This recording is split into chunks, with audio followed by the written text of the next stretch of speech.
गांव से हमारी महिला मंगल दल सरपंच, ठीक है, हमारे जो वार्ड मेंबर हैं, भूतपूर्व सैनिक हैं, स्थानीय लोग हैं, सबने एक मत होकर ये प्रस्ताव को पारित किया। ये प्रस्ताव हमें इसलिए पारित करना पड़ा क्योंकि हमने ये शासन प्रशासन से हमने ये लेटर दिया था कि यहाँ पर ग्रीष्मकालीन राजधानी में एम्स की स्थापना होनी चाहिए। तो वहाँ से ये लेटर आ रखा हमें, आप लोग देख लें। तो इस लेटर में शासन प्रशासन ने कहा है कि आप निःशुल्क भूमि दान दो।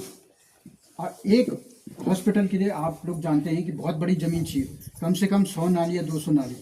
और निःशुल्क दान तो कोई देगा नहीं, इतने बड़े हम रजवाड़े या करोड़पति तो है ही नहीं कि जमीन होगी किसी का।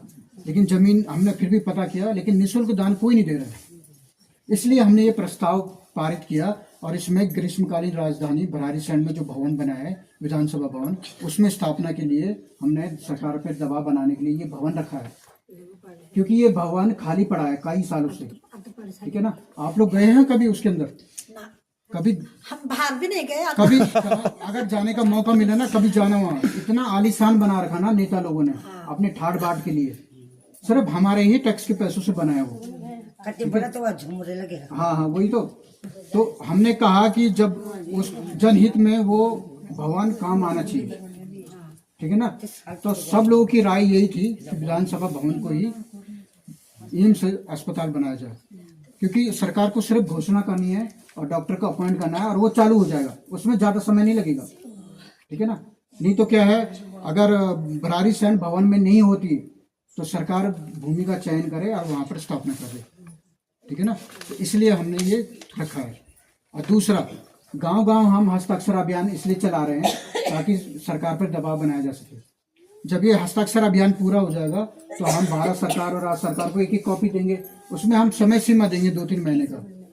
अगर यहाँ पर स्थापना हो जाती तब तो ठीक है, नहीं तो हम लोग सामाजिक स्तर से यहाँ पर जन आंदोलन करेंगे और राष्ट्रमार्ग को जाम कर देंगे। क्योंकि अगले साल चुनाव है, चुनाव में आप लोगों को पता है कि नेता लोगों पे दबाव बनाया जा सकता है, ठीक है ना। अभी तक तो राजनीतिक स्तर से आंदोलन हुआ था, अब ये पहली बार सामाजिक स्तर से आंदोलन होगा। इसलिए हमने इसमें किसी राजनीतिक पार्टी के नेता को नहीं रखा है, क्योंकि वो लोग क्या कर रहे हैं, अपने ही चेहरा चमका रहे हैं, उसके बाद आंदोलन ठंडा, ठीक है ना। इसलिए ये सामाजिक स्तर से होगा, ठीक है।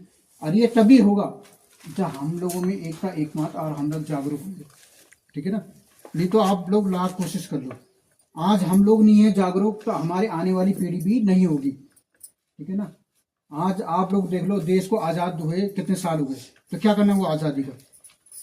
आज हम लोग फिर भी गुलाम हैं किसके? नेताओं के, ठीक है ना।